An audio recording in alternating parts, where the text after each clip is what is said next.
We're aware that during the COVID times there's been many suicides, particularly between a younger generation than what we're used to seeing.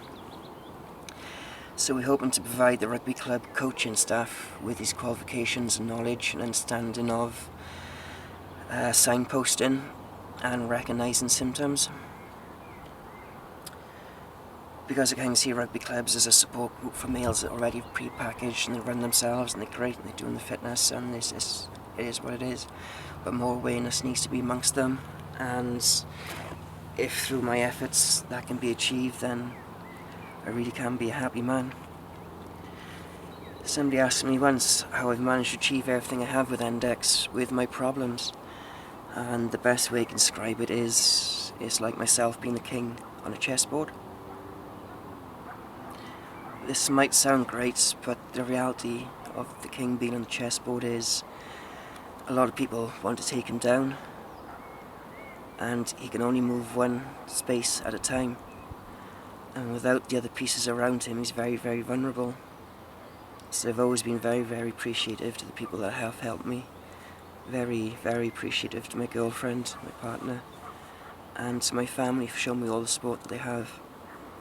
Going back over the years, I've reached out to the services at hand many times, and what I found is, particularly going back a couple of years ago, you go to the doctors, they ask the worst possible questions for 10-15 minutes. I'd find myself re-triggered with no response going forward. I'd be feeling suicidal going back to my car. If I did get to an assessment crisis team, what I kind of found was they were literally asking the same questions off a piece of paper time and time again, and it'd be different people asking the same questions. And for myself at the time, getting these appointments was stressful enough, and to go through that, re-triggering, the best way to describe it, it would be like a starving dog coming into town looking for scraps of food and going to the butcher's and getting kicked. If that dog just gets kicked time after time, he stops going to the butcher's.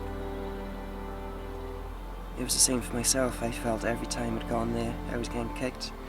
And for my own well-being, survival, unfortunately at the time I felt best just not to be involved with doctors or GPs.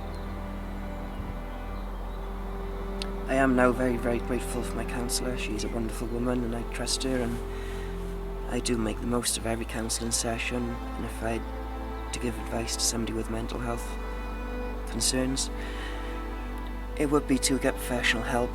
But if you've got the resources to go private, find somebody you trust. Have faith in the process, don't rush it. Take your time.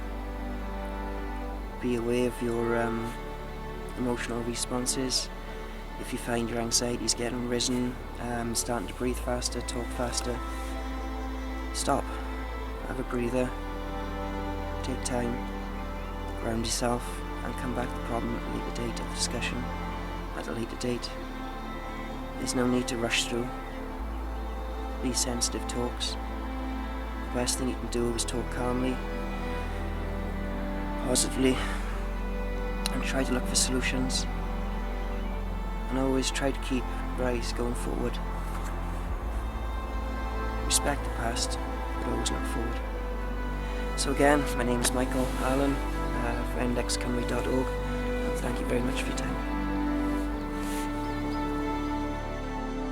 Since the cabin's completion, we have provided over 2,000 wellbeing experiences, bringing qualifications in mental health, first aid and dry stone walling, running meditation, yoga and fitness classes to special needs children and adults, veterans, families, NHS and frontline staff, bereaved families, support groups, youth, elderly, sports teams and local communities, all taking the scenic hike in the beautiful Welsh hillsides to reach the rustic cabin built from the resources hand collected off the land.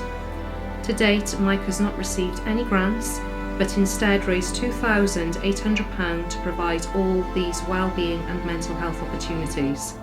please visit endexcymru.org and support Mike, bringing not only awareness but progress.